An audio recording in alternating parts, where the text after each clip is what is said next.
जरांगीला काय करायचं तर करू द्या. जरांगीला त्या जी-आरच्या बाबतीत आम्ही मोजत नाहीत 1954च्या, परंतु आम्ही 2 सप्टेंबरचा जी-आर रद्द केल्याशिवाय आम्ही शांत बसणार नाही. शरद पवारांना ओबीसींचा हिताचा माणूस म्हणणं चुकीचं आहे. शरद पवार हे ओबीसी विरोधीत, ओबीसी द्वेष्टे आहेत आणि एकनाथ शिंदे तर अतिशय ओबीसी द्वेष्टे आहेत. नुकतेच दसरा मेळाव्याचे 4 आपण पाहिले तर एकीकडे दसरा मेळावे झाले. मुंबईमध्ये उद्धव ठाकरे यांचा एक मेळावा झाला. दुसरीकडे पाहिलं तर उपमुख्यमंत्री एकनाथ शिंदे यांचा देखील मेळावा झाला. तर दुसरीकडे पंकजा मुंडे, धनंजय मुंडे हे एकत्र ह्या भावांनी देखील एक दसरा मेळावा घेतला. तर दुसरीकडे जरांगे पाटील यांनी नारायणगडावरती देखील दसरा मेळावा घेतला. मात्र ह्या दसरा मेळाव्याने जनतेला काय मिळालं हे देखील पाहणं महत्वाचं ठरणार आहे. कारण आपण जर पाहिलं तर दसरा मेळावा हा देवाणघेवाणाचा असतो, चांगल्या विचाराचा घेण्याचा असतो. मात्र दुसरीकडे पाहिलं आपण तर या दसरा मेळाव्यामध्ये फक्त आरोप प्रत्यारोपच आपल्याला पाहायला मिळत आहेत. नुकतंच जरांगे पाटील यांनी 1994 जी-आर आहे तो रद्द झाला पाहिजे असं देखील त्यांनी वक्तव्य केलं. यावर बोलण्यासाठी माझ्यासोबत ओबीसी नेते नवनाथ वाघमारे आहेत. आपण त्याशीच चर्चा करणार आहोत. काय सांगाल आबा, जरांगे पाटलांनी 1994चा जो जी-आर आहे तो रद्द केला पाहिजे असं त्यांनी वक्तव्य केलेलं आहे. खरं तर 1994चा जी-आर कुणाला रद्द करता येत नाही. आता कसं असतं, अभ्यास असावा लागतो. 4थी नापासाला ह्या गोष्टी काय करणार आहे? त्यांनी कुठलं पुस्तक वाचलं नाही, त्यांनी कुठले कायदे माहित नाहीत त्याला फक्त झुंडशाही आणि गुंडगिरी, दादागिरीची भाषा माहिती, बाकी काही नाही. ज्याच्या रक्तात गुंडगिरी आणि सगळे त्याच्या आसपास माफिया लोक येतं आणि ते लोक काय बोलणार हे सगळ्या जगाला माहिती आहे. आणि त्या 1994 जी-आर, मी काय म्हणतो, जरांगे काय, जरांगेचा बाप, जरांगेचा आजोबा, जरांगेचा खापर पंजोबा राष्ट्रपती केला काय आणि पंतप्रधान केला तरी तो 1994चा जी-आर रद्द होत नाही. जरांगीला काय करायचं तर करू द्या. जरांगीला त्या जी-आरच्या बाबतीत आम्ही मोजत नाहीत 1954च्या, परंतु आम्ही 2 सप्टेंबरचा जी-आर रद्द केल्याशिवाय आम्ही शांत बसणार नाहीत. कारण की मराठा समाजाला राजकीय आरक्षण देण्याचा आणि घेण्याचा अधिकार नाही. मराठा समाजाला राजकीय आरक्षणाची गरज नाही आणि मराठा समाजाला ठीक आहे, मराठा समाजातील सगळे म्हणतात किंवा मराठा समाज आता मागासला आहे, मराठा समाजावर पैसे नाहीत, आर्थिक मागास आहे. मग आर्थिक मागास आहे तर मग आर्थिक मागासासाठी इकॉनॉमिकल विगर सेक्शन सारखं 10% आरक्षण दिलं, त्यामध्ये शिक्षण आणि नोकरीमध्ये आरक्षण मिळालंय. परंतु जरांगे सारख्या बिंडक लोकांमुळे त्यांनी नाकारलं. आता एससीबीसी सुद्धा 10% आरक्षण दिले, त्याचे सुद्धा आम्हाला नको म्हणून तो जर ओबीसी मधून आरक्षण मागत असेल तर ओबीसी आता शांत बसणार नाही. या राज्यामध्ये 52 ते 55% ओबीसी आणि ते आता रस्त्यावर उतरलेत. आमची रस्त्यावरली लढाई सुरू आहे, न्यायालयीन लढाई सुरू आहे आणि आम्ही 2 सप्टेंबरचा जी-आर रद्द केल्याशिवाय शांत बसणार नाहीत. परंतु जरांगेचा 1954 जरांगेला काहीच करता येत नाही 94च्या जी-आरला, त्यामुळे जरांगेला शुभेच्छा. दुसरीकडे पाहिलं तर आता काही इलेक्शन होणार आहे, महानगरपालिका, जिल्हा परिषद, यामध्ये मनोज जरांगे पाटील असं म्हटले की मी प्रचाराला पुढेही जाणार नाही. मात्र जे ओबीसीला जे मराठा समाजाच्या आरक्षणाला विरोध करतील त्यांना मात्र आम्ही पाडणार. जरांगेने यापूर्वी किती पाडले? जरांगे भुजबळ साहेबांना पाडणार होता येवल्यात जाऊन. जरांगे 2 वाजेपर्यंत त्यांनी सभा घेतल्यात, रात्रीच्या 2, 2:30, 4 वाजेपर्यंत त्यांनी येवला तालुक्यामध्ये सभा घेतल्या. जरांगे इकडे धनंजय मुंडे साहेबांना पाडणार होता. अनेक लोकांना पाडण्याचे त्यांनी दंड थोपटले, परंतु त्याच्या दंडामध्ये ताकदच नाही हाबूक वाजायला. कारण की जरांगीची अवकात नाही पराभव करण्याची. कारण की 55% ओबीसी आहे, त्याच्यासोबत एससी एसटी मराठा समाजाने मतदान नाही केलं तरी ओबीसी पराभूत होत नसतात. त्यामुळे जरांगीने ओबीसी नेत्यांना पराभव करण्याचे स्वप्न पाहू नयेत. आम्ही तरी दाखवून दिलंय. ज्या राजेश टोपेंनी जरांगेचं आंदोलन उभा केलं त्या राजेश टोपेला 5 पंचवार्षिक लोकांनी निवडून दिलं, पण आम्ही 6व्या पंचवार्षिकला 2024च्या विधानसभेमध्ये घराचा रस्ता दाखवलाय आणि राजेश टोपेला कधी पुन्हा त्या विधानसभेचा टिळा लागणार नाही हे ओबीसीने ठरवलेलं आहे. येणाऱ्या काळात राजेश टोपेचं पूर्ण राजकीय अस्तित्व संपलेलं आहे फक्त हे जरांगेच्या नादी लागल्यामुळं. दुसरीकडे तिकडे अचलपूरचा बच्चू कडू ह्या ओबीसी नेता म्हणजे ओबीसींचे अनेक लोक त्यांच्यासोबत होते, शेतकऱ्याविषयी भांडणारा कार्यकर्ता आहे म्हणून, परंतु त्यांनी जरांगेच्या नादाला लागला, जरांगेला समर्थन केलं, जरांगेच्या व्यासपीठावर वेळोवेळी जाऊन बसू लागला. म्हणून बच्चू कडूला सुद्धा लोकांनी घराचा रस्ता दाखवला. तिसरा राहिला रोहित पवार, शरद पवारांचा लाडका नातू. परंतु आमचे राम शिंदे यांनी आम्हाला जर म्हटलं असतं तुम्ही एक दिवस तिथं येऊन जा, आम्ही तिथं चक्कर मारली असती निश्चित, तर हे 10-20 हजारांनी पडलं असतं, आलाय तरी किती हजारांनी. त्यामुळं थोड्या यांनी हुकलाय. पुढच्या वेळेस त्याचा सुद्धा कार्यक्रम आम्ही रोहित पवारांचा केल्याशिवाय राहणार आहे. रोहित पवारांना सुद्धा घराचा रस्ता दाखवणार आहोत. जरांगे पाटील असे देखील म्हटलेत की मी जर येवल्यामध्ये प्रचाराला केलं असतं तर छगन भुजबळाचा चुराडा झाला असता, भोगा झाला असता. येवल्यामध्ये त्यांनी, मी तेच सांगितलं ना, पहाटे 4 वाजेपर्यंत सभा घेतल्यात, बैठका घेतल्या. याचे पुरावे आम्ही गावागावातले देऊ शकतो. भुजबळांना त्यांनी किती स्वप्न पाहिले तर भुजबळ त्याचा बाप आहे. ते पडू शकत नाही.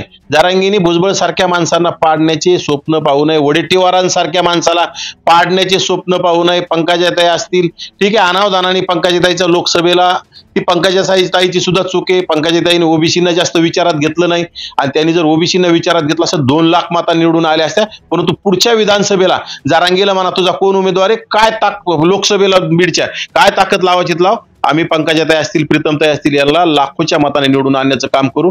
परंतु जरांगे उगाच विनाकारण स्वतःची छाती बडवून घेण्याचं काम करू नये. जरांगीने एकालाही पराभूत केलं नाही आणि एकाला निवडून आणण्याचं काम केलं नाही. खरं तर जरांगेच्या मित्र, जरांगेच्या आंदोलनाला साथ देणारा, जरांगे सोबत दररोज स्टेजवर बसणारा, म्हणजे खरं तर डॉक्टर बाबासाहेबांचे वारस म्हणून घेणारा राजरत्न आंबेडकर, अरे जरांगेच्या नादी लागून त्याला बदनापूर विधानसभेत 200 मतं नाही पडले.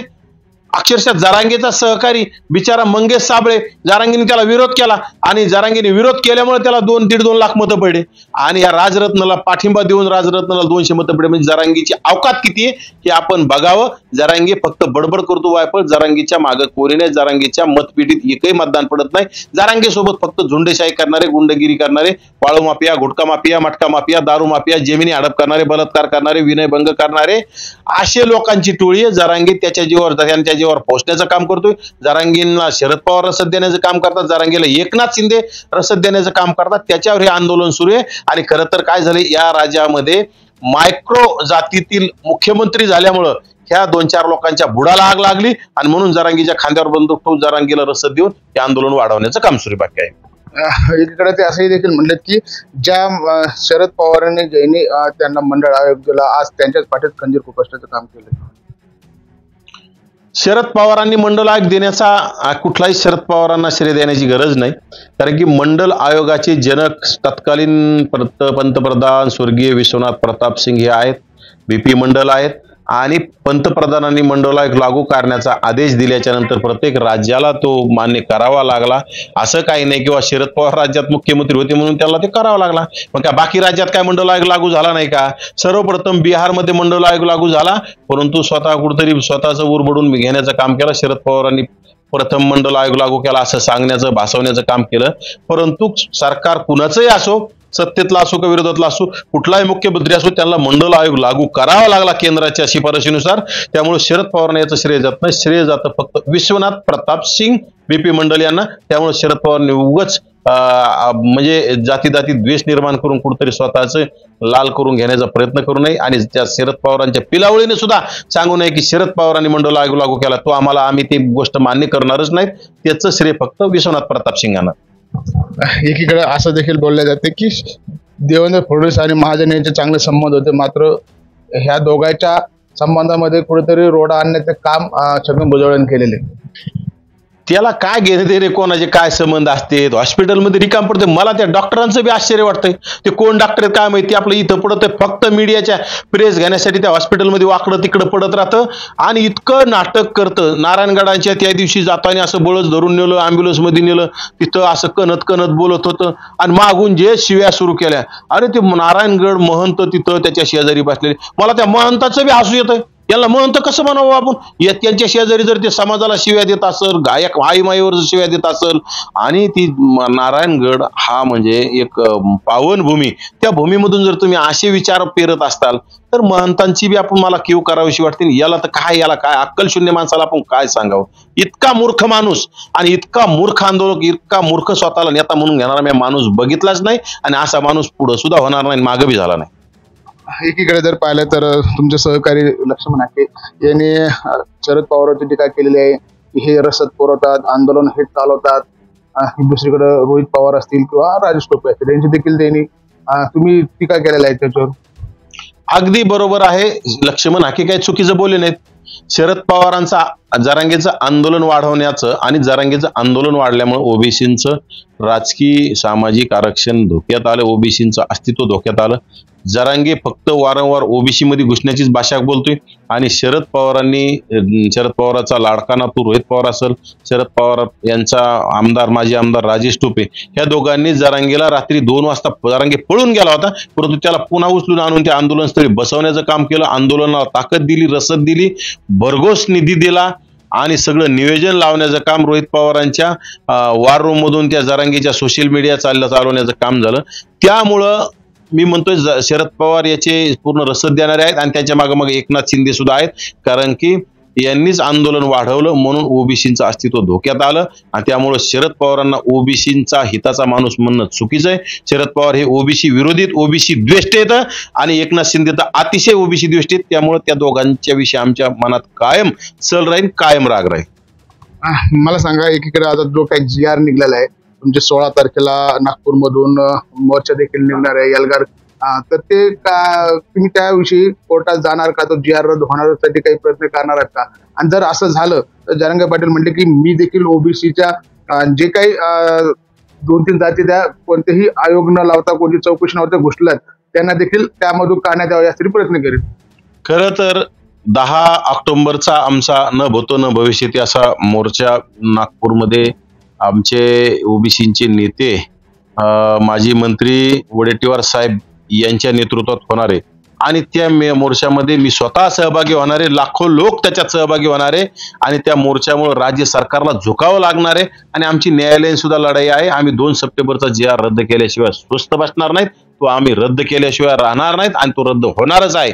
परंतु जरांगे जर म्हणत असेल 2-3 जाती कुठल्या नंतर घेतलेल्या काढाव्या, एकतर त्या जाती काही राजकीय दृष्ट्या सक्षम नाहीत, त्यांना बाहेर काढता येत नाही.